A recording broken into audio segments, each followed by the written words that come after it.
পাতা কুকড়ে যাওয়া অথবা পাতা আহ হলদে বরণ হয়ে যাওয়া, এটাই হলো মোজাইক ভাইরাস বলে। এই ভাইরাস ধরলে এই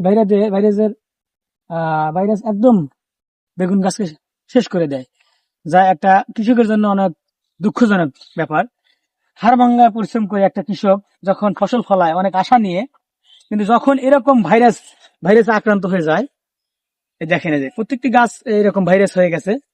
এইরকম ভাইরাসের কারণে আহ ফসল অনেক যতটা আশা করেছিল তার অর্ধেকও হয় না। তো আসলে আপনাদের ওখানে এরকম ভাইরাস আছে কিনা, যে যেখান থেকে দেখছেন কমেন্টে জানাবেন। আহ সবার জন্য সবার ভালোবাসা এবং সবার জন্য দোয়া রইল।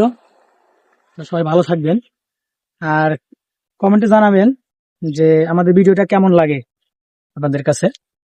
সালাম।